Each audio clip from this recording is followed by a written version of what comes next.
Hi, everyone. Welcome to the Lost Omens announcement panel. I'm Luis Loza. I'm a Pathfinder developer working at Paizo, working on the Lost Omens books line. And I have with me another fellow developer, Ron Lundeen. Hi, I'm Ron Lundeen. I work on the Pathfinder Adventure Paths and sort of orchestrate a lot of the stories that we have to tell over multiple parts. It's thrilling for me to be working on the adventure line. One of the things that's very exciting is the many different authors that I could work with to do the freelancing. One of whom is here, Ali Bustian. Hi, I'm Ali Bustian. I am a freelance tabletop game designer. I work on a lot of things.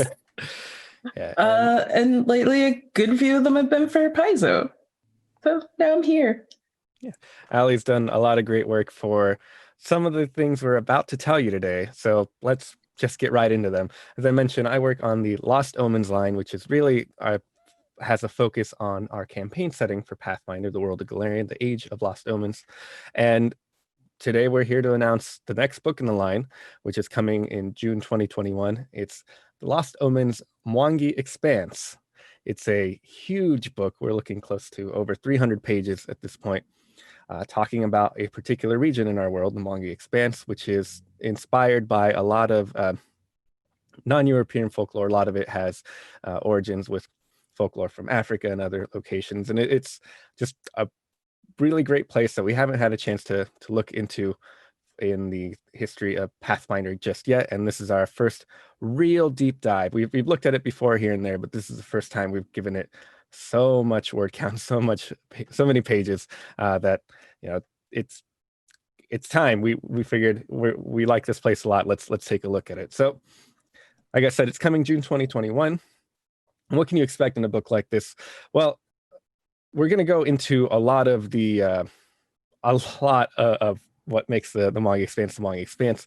And that starts off with the history of the Mwangi. We talk about the origins of magic in the current day through the help of individual figures like Old Mage Jatembe, but even cut back into even older things like the rise of the serpent folk during that time and things like that.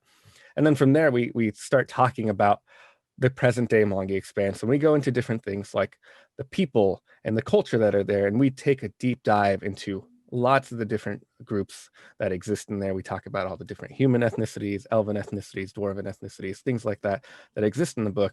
And actually, Ali was very helpful with these particular sections. Ali, you did work on all of the elves and the Sango halflings. Do you want to tell us a little bit about what writing that was like and what your inspirations were for that?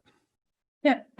For the Mwalaje elves, I really tried to pull from what it's like being a part of a diaspora. I don't know if you guys have noticed, but I'm Black. I pulled a little bit from my experience of trying to find my history, especially for the Alage. And then where do I put this? Because no one else wrote it down. So now I have to write it down. So I then pulled from scarification and tattooing for recording history and writing down everything that you can, anywhere that you can. And I also pulled a lot from my grandfather for them, because he was the impetus for trying to figure out where exactly am I from? What is my history? And then how do I remember it? The let's see, Ikej elves. A lot of the Ikej elves were already established for, oh gosh, I can't remember the adventure path. Age of Ashes. Yes, Age of Ashes. Yep. Cult of Cinders, the second adventure there. Yeah. So I tried to build on top of that, read through that section, I don't know how many times, and then tried to pull out what would make a kind of militaristic, but not really, just very strictly disciplined with a focus on combat kind of society. And for that, I actually pulled from Black Panther.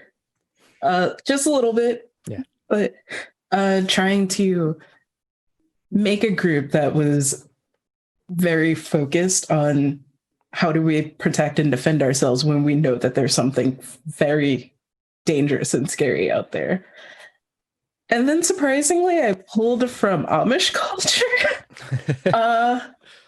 I I gave them a rum springer, basically. So that's something to look forward to when you read that section. And then for the Calijals, they were a little bit harder for me. Trying to write a group that wanted to, I guess, go out and see things more, but also not really see them, more like the way journalists are supposed to be, where you observe, but you're not a part of things. And then use that knowledge to then protect themselves.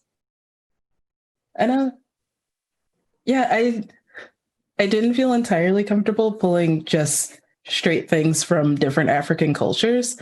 So I tried to put my experiences in with, I guess, kind of a aesthetic veneer, but really it's built on top of experiences that I've had. And then the Songo Elves, I kind of went the entire opposite direction. I pulled a lot from Caribbean culture, specifically, especially with the Songo having a big focus on stick fighting and like carnival. It's not called carnival, but you'll see. They have like a carnival style of celebration with a giant stick fighting tournament, and stick fighting is a huge, huge part of their culture. And for that, I actually asked another friend of mine, what? The Rising Tides on Twitter, also known as Brandon O'Brien. And he helped me build a culture that felt real and true to the Caribbean roots that I had wanted to bring into them. But that wasn't just take a sticker, slap it on, and call it something else. Yeah. That's great. So, yeah. And that's, I think, an approach that we like to do a lot here with Paizo, is take inspiration from, give it interesting twists, and make it our own there. In addition to the people and the culture, we also focus a lot on the religions of the Mwangi Expanse. We talk about the deities that you might know already that are prominent there, including new ones. And from there, we give a focus on the geography of the region, and a lot of the cities get a write-up. So you'll learn about the cities like Nantambu and Mazali that you might have heard about before.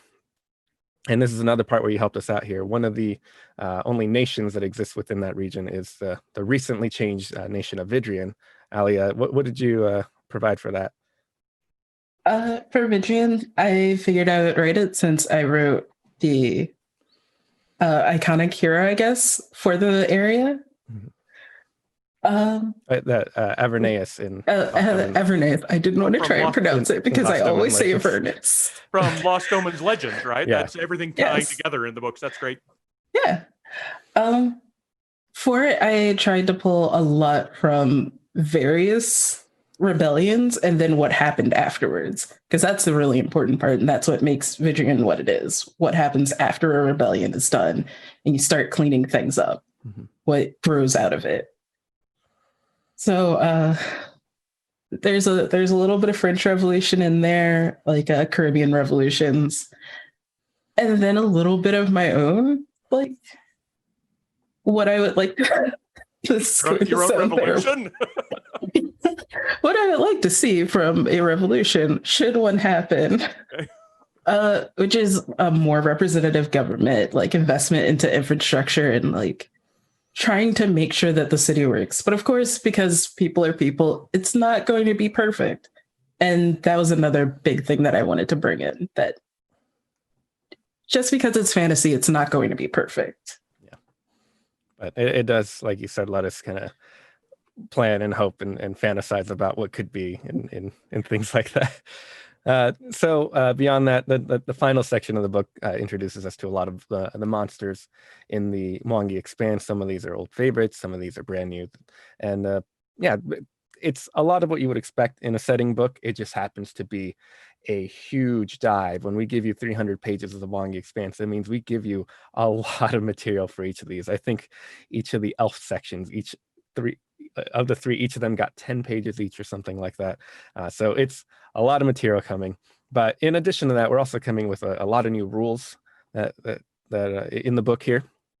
It's not just all setting material. As much as I love that, some people do want to see how you can play characters from the Mwangi Expanse beyond just knowing the history and the culture. You want some rules to back that up. And to help out with that, we have a whole boatload of new ancestries, 6 new ancestries that we're presenting here. Some of these are ones that people have been asking for. So those include things like the Anati, and ones that we've teased before in the World Guide, like the Kunrasu and Goloma and the Shisk.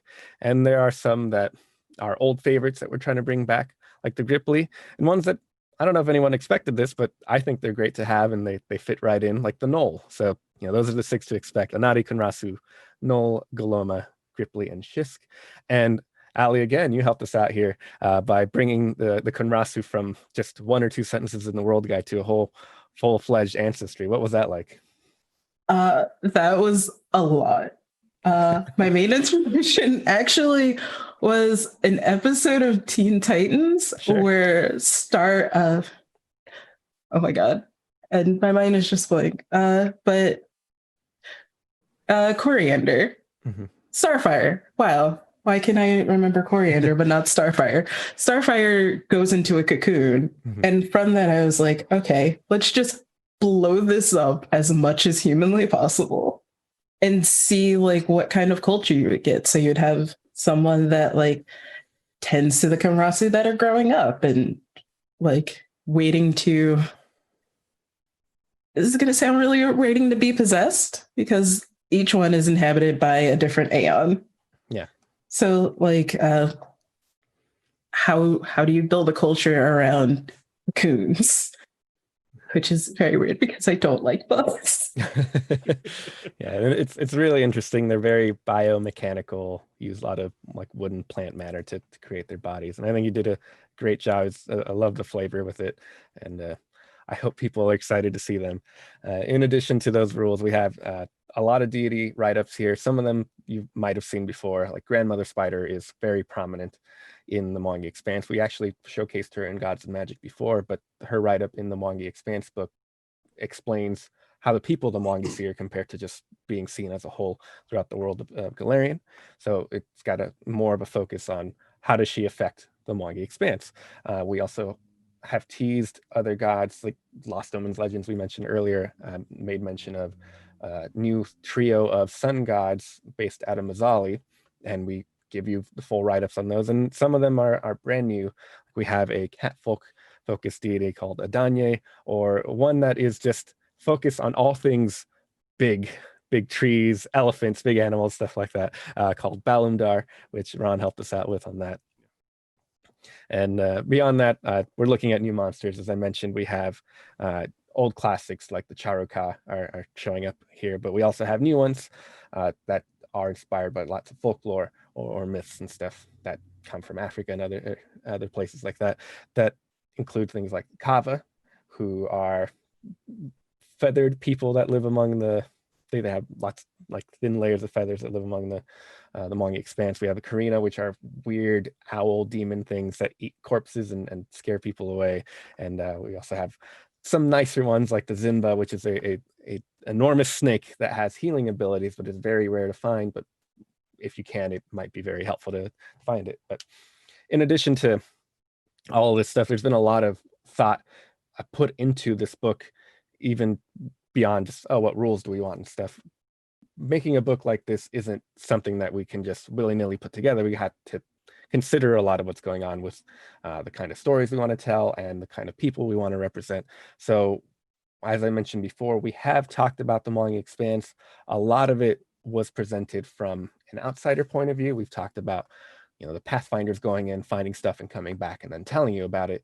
And what we really wanted to do with this book is shift that point of view to that of the people of the Expanse, the people living there, so they can tell you their life story and you don't hear it from someone else that just happened to visit for a few months.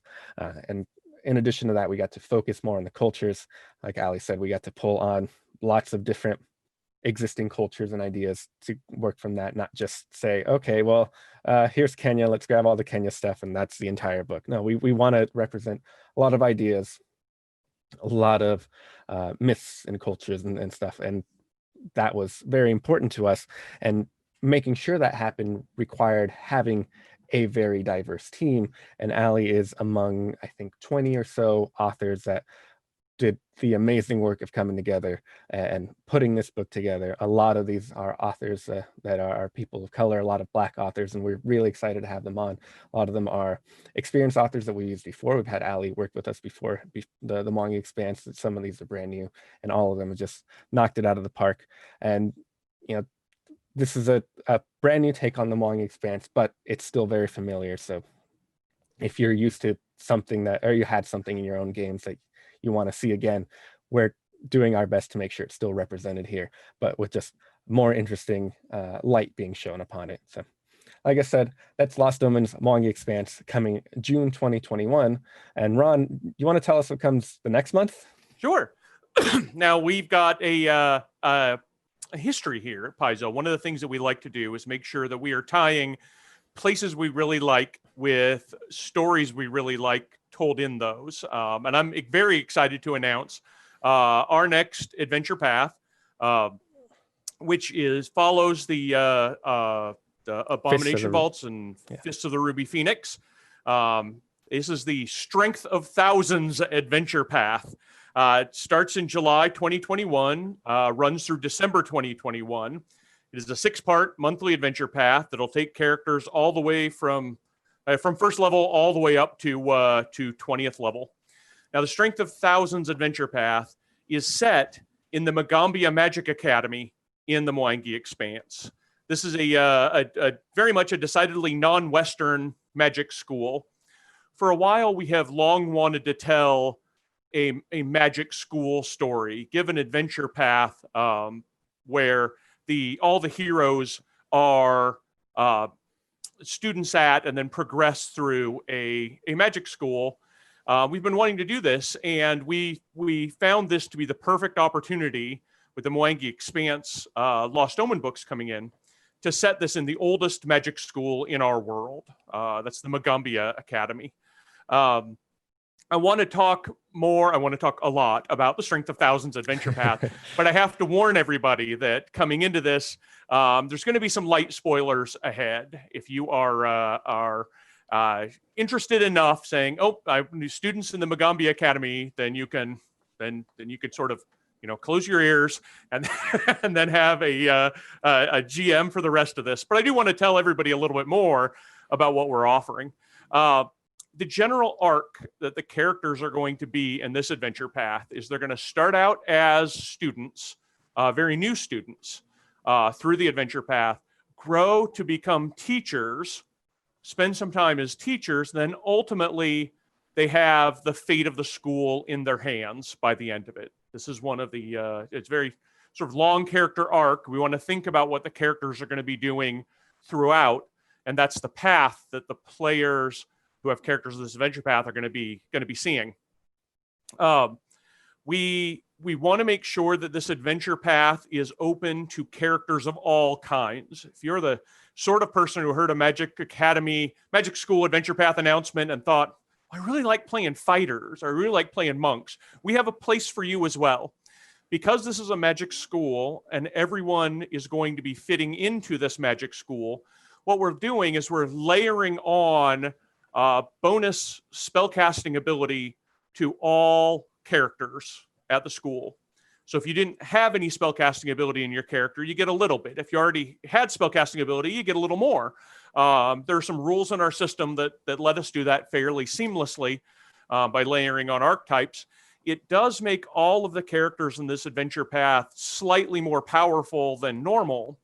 But the important thing is that it lets people really feel like they're students who belong in our world's most premier school of magic. The initial focus, as I've said, is on the Magambia Academy itself. Any story that's talking about students at a magic school will focus on the school itself initially. But the adventures are set all across the Mwangi Expanse and points beyond. Even a interplanetary excursion is involved here at the point back up towards the light spoilers. And the reason for this is because the Magambia doesn't stand alone in the Mwangi Expanse.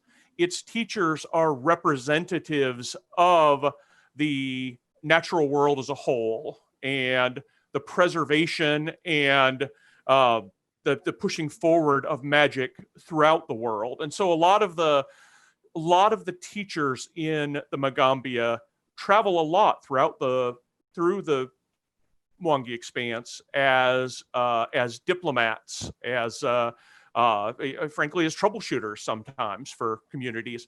A lot of the people in the Mwangi Expanse look towards Nantambu, they look towards the Magambia as a really powerful force for good and a resource to help them thrive.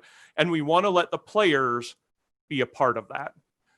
That gets us around to where the name of the adventure path comes from. The Strength of Thousands it's a school motto. The Magambia has been around for so long that anyone who is a student there knows that they have the strength of thousands of students and teachers who have come before them, that have built up the reputation, that have built up the knowledge that these new students get and receive. And so that's showing the long lineage of knowledge and tradition that the Magic School has in the name Strength of Thousands. I do wanted to point out that we've got an incredibly diverse team of talented authors for this. I'll go through, I'll give you the names of the adventures and the authors who wrote them. Although I'm going to stop after number 1, in that the first adventure, which is going to be out in July 2021, is called Kindled Magic by Eleanor Farron and Ali Bustian. Do you want to give me a quick rundown how you feel about the AP? Any difficulties in writing the adventure that you were assigned? Well, there was one very major one. We'll say 2, but the second part wasn't that bad. The first part was I got like the outline for it after agreeing, because I was like, oh man, this sounds really cool. Let's see what it's about. And seeing many things about bugs was very, very terrifying. So for a little while before like answering back, like, yes, definitely I can do this, I just sat on the edge of my bed with my cat, like, Bailey, can I do this? Can I actually write about bugs? I'm very scared of bugs. And then he ran away into a box, probably. So he didn't know very much. Also afraid of bugs? Who knows? I really don't know. He's afraid of a lot of things. But the other thing was making a list of like media that I wanted to pull from. So there's the obvious like Harry Potter and the Magicians, but I wanted to pull from more than that. I am currently doing a rewatch of Salem as I write, mostly for what not to write. I, as always, am watching a bunch of wrestling for like storytelling, and then like thinking back on my experiences at art school and visiting my friends that were on other campuses around Philly. So just like, what things from academia can I pull in? What weirdness just from going to college can I make a part of this magical world? And what magic can I pull in and make it more cool, I guess? Ali, is there going to be a chance for the students to cut a promo in your adventure? I mean, there could be now. There could be now. All right. Thing. That would be great if all the students had to do instead of doing public speaking, they had to learn how to cut a promo. I mean, cutting a promo is just public speaking in a very weird stage that's around. True. With a lot more body oil and stuff. Yeah. I'd like to think we've got a lot of academia taken to a fantasy or a strange level here. But as I mentioned, Ali's one of the co-authors of the first adventure, Kindled Magic. Following that is Spoken on the Song Wind by Quinn Murphy. The Songwind City is our in-game sort of a nickname for the city of Nantambu. It's the city in which the Magambia sits.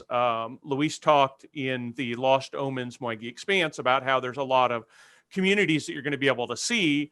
well, these are the adventures where you sort of get out and then you're able to start sort of exploring them. The third adventure takes you even further, Hurricanes Howl by Michelle Jones, which expands on the former students, now teachers' duties, even further afield than what we had sort of previously considered the Mwangi Expanse. I think the Lost Omens book is expanding that a little bit into the region that we had called the Sodden Lands before. Hurricanes Howl is going to take place at least in part there. The fourth adventure, Secrets of the Temple City, by some guy. It's by Luis Loza. Some hack. Could you give me some of the same, Luis? Your experience in writing that, things you thought about when you saw it, and So I have a very unique experience for this in that I am helping shape not only the adventure but also the city it takes place in. Temple City here is referring to the city of Mazzali, home of one very nice guy, a mummy god by the name of Wakena. not a nice guy. And what's happening here is I was in development of the Mwangi Expanse book and getting work from our writers on Mazzali and things like that, and that was inspiring me to put things into my adventure itself. So it's kind of, the two are being shaped at the same time. So it's very fun to have an idea about, I'd like to do this in my adventure, and then have something that the writers have given me that's like, this makes it even more interesting. But then also running into like, well, I wanted to do this, and then the writer said that, and maybe I'll tweak it just a little bit so it supports my own adventure ideas a bit more. But yeah, it's really interesting because I've been presented with quite a challenge. There's going to be a lot of social interaction going on, and trying to keep that up for a significant portion of the adventure is going to be a bit tough. But I think it'll be worth it once we're done with it, and I feel like I'm up to the task. It's just gonna be a lot harder than some of the other stuff I've done, but it's exciting to see, and I'm excited to kind of reveal some of the secrets of Mazzali that the Mwangi Expanse kind of hints at, and then we can kind of immediately turn around and say, hey, that thing you read, now you get to live it and experience it and be part of the revealing of more information, and that's part of that. That's great. So that's Secrets of the Temple City. That's the fourth one. In fact, there's secrets there that Luis put in. They even take you to other parts of the Mwangi Expanse there. The fifth adventure is called Doorway to the Red Star by Michael Sayer. And if you are sort of a fan of our lore, you may know that the Doorway to the Red Star is an existing place. It's in the Mwangi Expanse. It is rumored to be an interplanetary portal to Akaton, our version of Mars, but that can't possibly be the case. So sixth adventure, then moving on, is Shadows of the Ancients by Saif Ansari, who's done quite a lot of writing for us on the Starfinder side, and really sort of mastered a lot of the very sort of high level type of types of storytelling where things really feel more like a myth or a fable. There's a lot of that sort of theme that we want to be weaving through this adventure path, and Shadows of the Ancients brings a massive and monumental threat right into the Magambia, and much of that adventure is putting a stop to it or averting it. It is really bringing things back to where they began. The whole story begins with Ali's adventure, where you're these new students just learning the Magambia Academy, what's there, who's there, kind of growing to love it, and then it comes full circle around to being the heroes whose actions are going to be the ones that either save the magic school or have it irreparably changed. So that's the arc of the story there. Like all of our adventure paths, we are giving tons of back matter support in this one. We have got an article in the first volume that presents several of the fellow students, who they are, their faces, their personalities, sort of the other friends that you can get to know there, rivals you could get to know there. And then later on, when the when the characters become teachers, there's a similar students about the faculty of the Magambia, which is here are the other teachers. These are the people that are your peers now that you've become one of the teachers and responsible for the well-being and the reputation of the school. We're also providing right in the first volume, we're providing an article that presents an academia downtime subsystem. This is how you're able to reflect over the course of months or even longer of several of these an academic year, how you represent becoming more skilled as you go throughout academic years as students. And any teacher can tell you that learning doesn't stop once you become a teacher. You'll continue to learn more as you teach, as you go to some of these far-flung places. As a teacher, you'll have students with you in order to help sort of plumb some of these ancient mysteries, and you learn more as well in this system.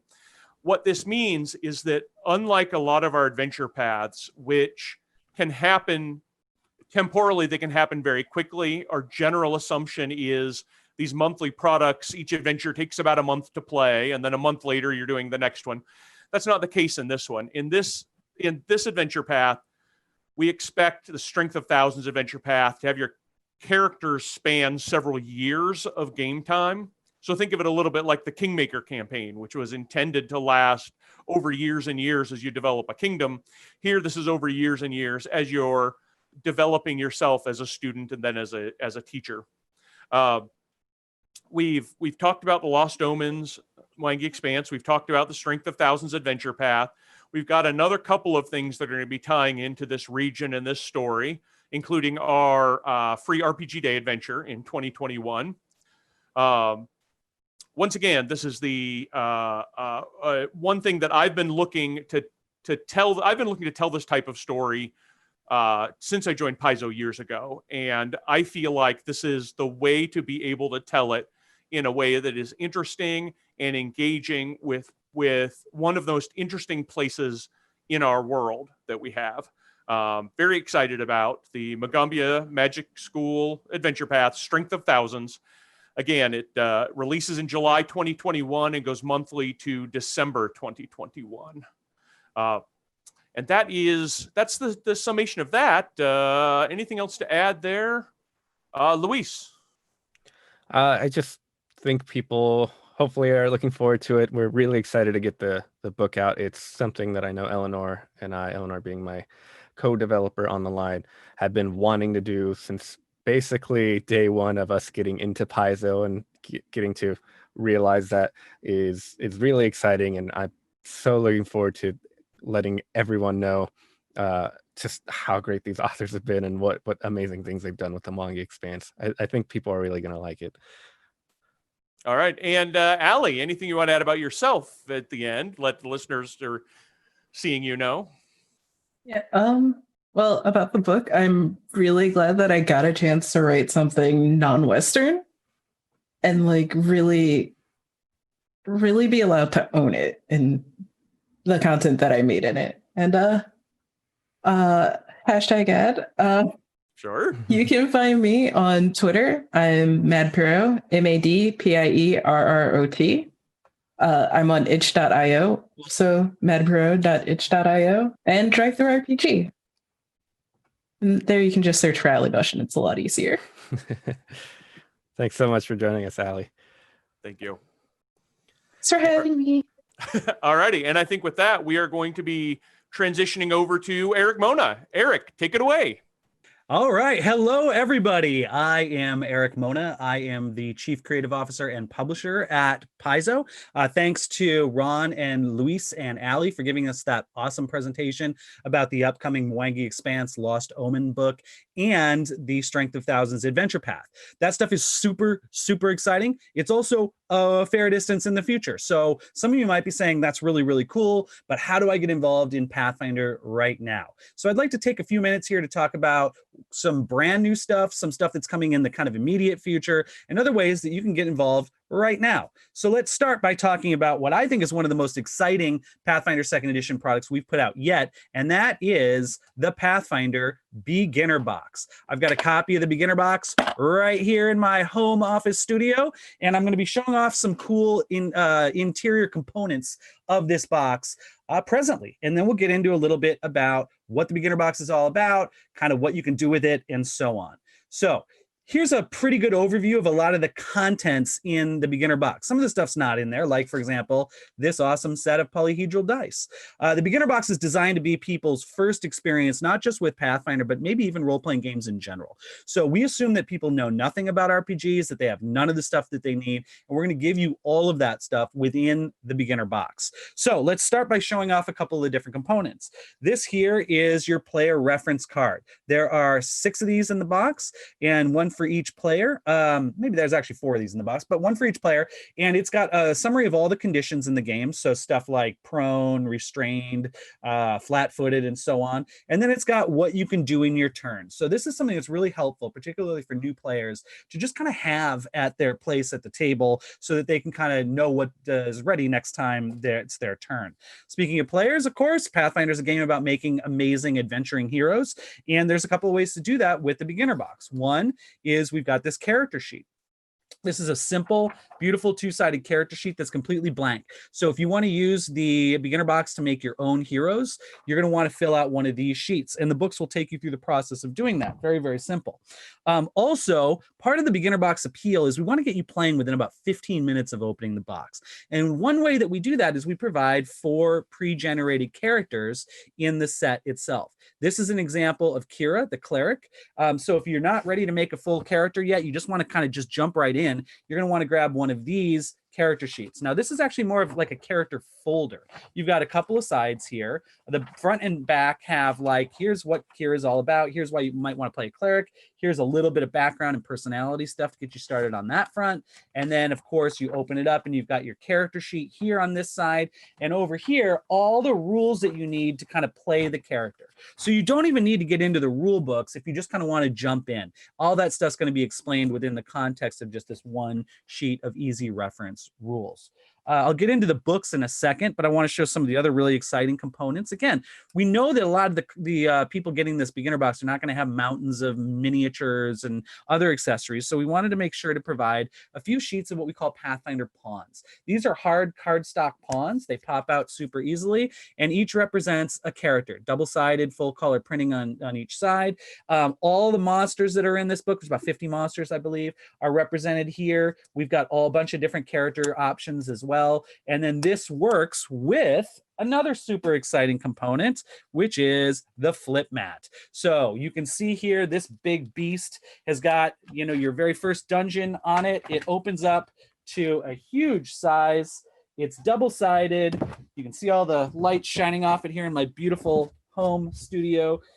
Anyway, that's going to give you a dungeon that is keyed to the opening adventure in the Beginner Box.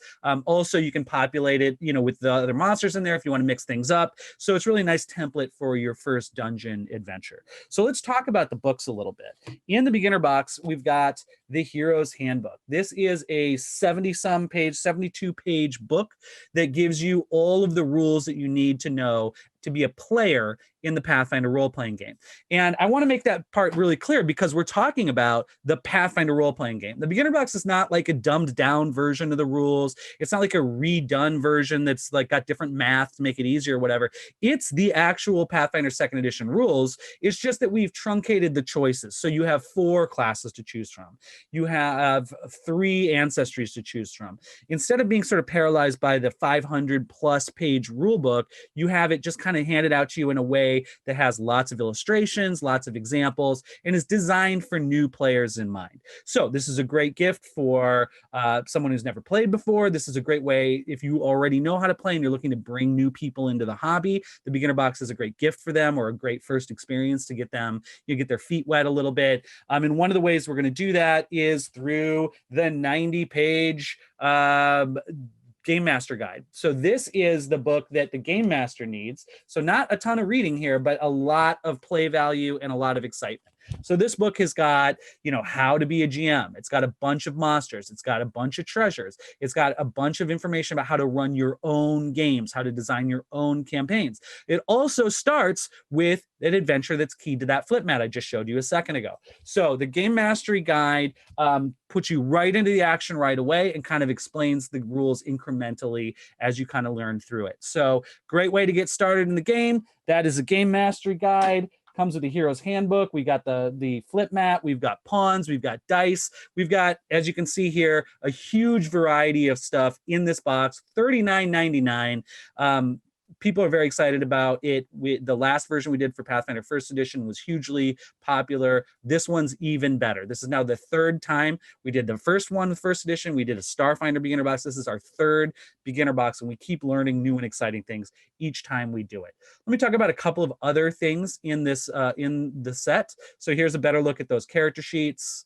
The blank character sheet. Here's a look inside the Game Master book. And so this is how we kind of break down that first dungeon. So you'll see like there's lots of illustrations, there's maps keyed right in there, really kind of holding your hand through that first dungeon experience. And the dungeon is designed in such a way that you're slowly introducing new rules to the players as they explore room by room.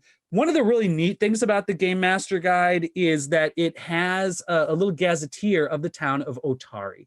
Otari is a small town on the southern coast of Starstone Isle, which is one of the major locations in the world of Lost Omens. You can see on the map, it's not too far off the coastline from Absalom, which we call the city at the center of the world. Absalom's the major city in the Pathfinder campaign setting, and this is like an outlying town where you get things started. And one of the reasons that that's particularly neat is that coming out in November, the same time as the beginner box, is Troubles in Otari. This is a 3 little short adventures in one book, essentially. And the book is going to give you additional rules to advance your characters 1 level higher than you can do in the beginner box, and some other neat tricks for players, some neat things that will be able to add on to their characters. But in addition to that, it's little short adventures in and around the town of Otari that kind of build on the adventure in the beginner box. So you can play this without the beginner box, but it's a great next step if you are playing from the beginner box adventure. And again, because the beginner box rules are the rules of Pathfinder, you don't have to make any special adjustments. You're just good to go right out of the beginner box. So Troubles in Otari dropping in November at game stores and on Paizo.com. Next year, the first adventure path for 2021 is called the Abomination Vaults. And this also is set in Otari. Now, you're going to want to start with first level characters with this, just like any other adventure path. But you will be able to go through and explore a major dungeon location right outside of the town of Otari. We've always wanted to do a big dungeon crawl adventure path where you're in a dungeon pretty much the whole time. This is our shot at doing that. We're making it a 3-volume adventure path rather than the standard 6. That means you're not going to get kind of bored with the repetitive sort of dungeon play. We are doing a lot of back and forth into the town to keep that from happening as well. Also, since a lot of people are going to be coming to Abomination Vaults from the beginner box, we wanted to have an easily digestible 3-volume adventure path that you can play, within a few months, as opposed to having to do a campaign that might last a year or more. So that's Abomination Vaults. That's coming out in January of 2021. All right, let's talk about another big, huge project that is out right now. That is the Advanced Player's Guide. The Advanced Player's Guide came out about 4 weeks ago at Gen Con.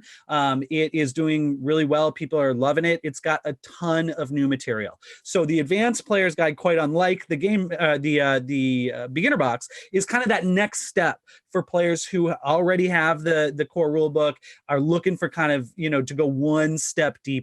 One really neat thing that Pathfinder 2nd Edition allowed us to do was to build the system from scratch with at least an inkling of where we wanted to take the system over the next few years in terms of bolt-ons and add-ons with rules. So in 1st Edition Pathfinder, we came up with this idea called archetypes, which is like a template you put on top of your class. So you've got, a fighter and you want to make them a I'm trying to just off the top of my head, a bruiser. Okay, what does that mean? Well, you can punch people in the face, but you swap out this power for this power, what have you. But there were some classes, because when we translated Pathfinder from 3.5 back in the day, we didn't really know that we were going to do archetypes, and we were trying to stay really close to 3.5. So certain classes didn't have powers that you could swap out. So class like the cleric, for example, never really had the robust archetype options that some of the other classes did. We really addressed that with Pathfinder 2nd Edition, where all the classes are kind of built on the same chassis. And the Advanced Player's Guide is really our first opportunity to hook stuff on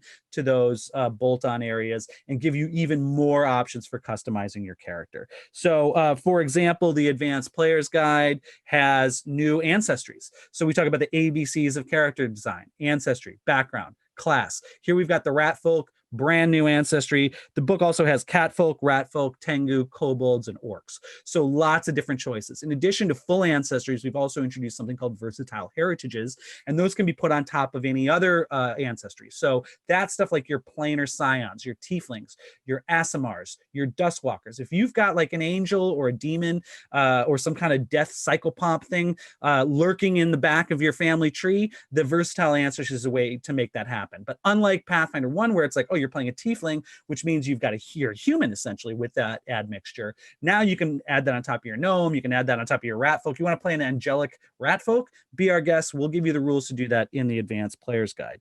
Also in that book, the B part of ABCs of character design is background, and that's got stuff like cook, scavenger, bandits, a squire. There are 17 standard backgrounds and 8 even more special backgrounds you got to get your permission to your GM to play. We've got 4 new classes, and those include from left to right here, we've got the Oracle, the Swashbuckler, the Witch, and the Investigator. Each of these classes have different powers that are a divergence from the core rulebook. I could probably do a whole panel on each one of these. I encourage you to go onto Paizo.com and check it out yourself. You can also watch the video Q&A that I did at Gen Con, which goes much more in depth on each of these different 4 character classes, but they're super fun. The Witch is probably my favorite. You get powers from your familiar. You can do all kinds of neat magical stuff from that. You have hex powers. It's really, really cool. So that's kind of the Advanced Player's Guide. Here's a look at some of the archetypes that we have. There are 42 archetypes in the book. There's more than 50 feats in the book. There are 150 some spells and rituals in the book. So just more of everything kind of for every character class. There's new powers for every core class. There's just a ton of neat things in the Advanced Player's Guide. So I encourage anyone who's already into Pathfinder to check that out. Or if you're just kind of looking at Pathfinder the first time, check out the Advanced Player's Guide. And you can kind of see the next step in the system. You can see how deep and how robust the rules really are going to be for Pathfinder 2nd Edition. That's out in stores right now. You can also get it on Paizo.com. So what are you going to do if you want to play that awesome Strength of Thousands Adventure Path that they were talking about in the previous part of the panel, but you want to play right now? Well, you could jump into Agents of Edgewatch. That is our currently active Adventure Path. That is a 6-month program that started in July and goes through the end of the year. It is set in the city of Absalom. It is, here's the 6 volumes arrayed so you can get a look at what adventure paths look like. The insides of them show you here that it's an adventure and sourcebook hybrid. So there's articles in the back that kind of fulfill, or fill in some of the holes of here's this new organization in the campaign.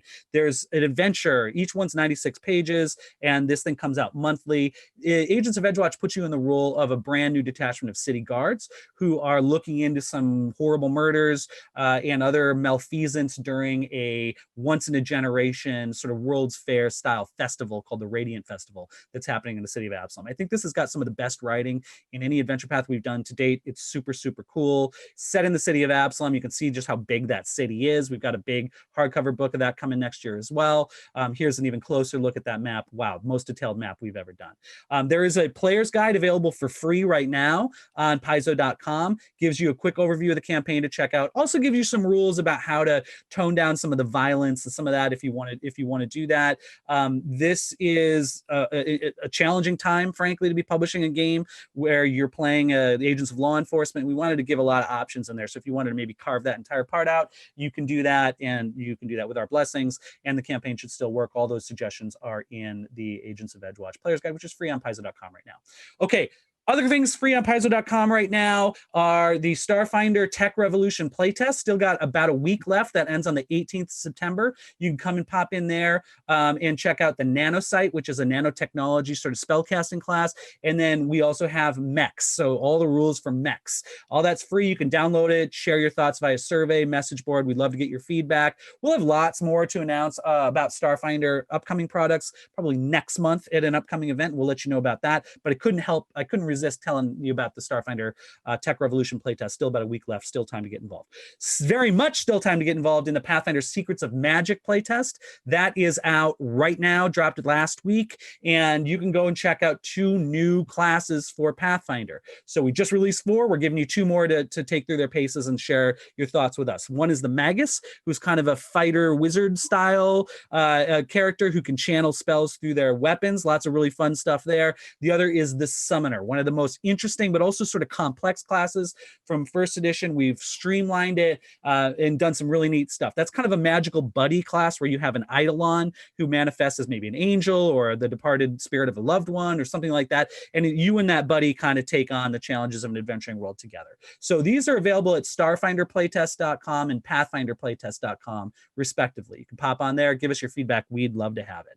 Lastly, I'd love to talk about our new partnership with Beetle and Grimm's. You might know Beetle and Grimm's. They've made a number of different really high-end, awesome accessories for like Dungeons and Dragons. They came to us with an amazing idea for some books that they want to do for Pathfinder, and they're called the Complete Character Chronicles. They've got a Kickstarter that's going to go starting on October 27th. You can learn more at beetleandgrimms.com/Pathfinder. But these are essentially deluxe character guides. So it's all the rules from both the core rulebook and the advanced player's guide that you need to play your class in one book. We're starting with what we call the core 4: fighter, cleric, rogue, wizard. All of that information, all those rules in one easy reference. But it's not just a rule book. It's also kind of a very, very deluxe character sheet. You can see it's beautifully designed. They've got extensive character sheets, 12 pages of character sheets that give you like anything you might want to track. Not just your stats, but also like the most damage you've ever done or funny quotes and stuff like that.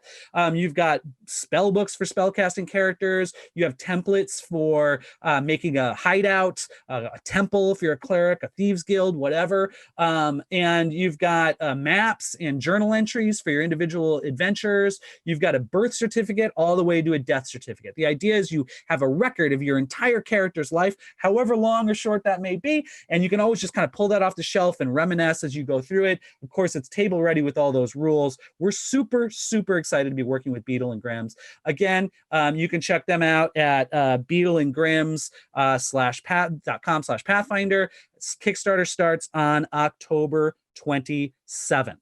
So please join us. Please join Beetle and Grimm's. They're going to unlock other stuff. They're looking at doing cool dice. They're looking at doing other neat sort of accessory type add-ons. And of course, they're looking at unlocking some of the other classes as well. This is a project that we hope will go on for quite some time with Beetle and Grimm's. They've been great to work with. They've already started putting these things together. They are beautiful, and I'm super, super excited. So that kind of wraps up some of the quick announcement stuff that I wanted to do. But one more thing I wanted to say. If you don't even want to be able to wait until going to the store or wait to order something online, you want to play Pathfinder right now, you can do that. We've got games going 24/7 here at PAX. You can go to Paizo.com. There's a big link right on the main page. It'll take you to our organized play portal. We've got demo games starting on the hour. We have hundreds of games going on at any one time. We would love to welcome you into a Pathfinder or Starfinder game. We have tons of different options. Please check us out on Paizo.com.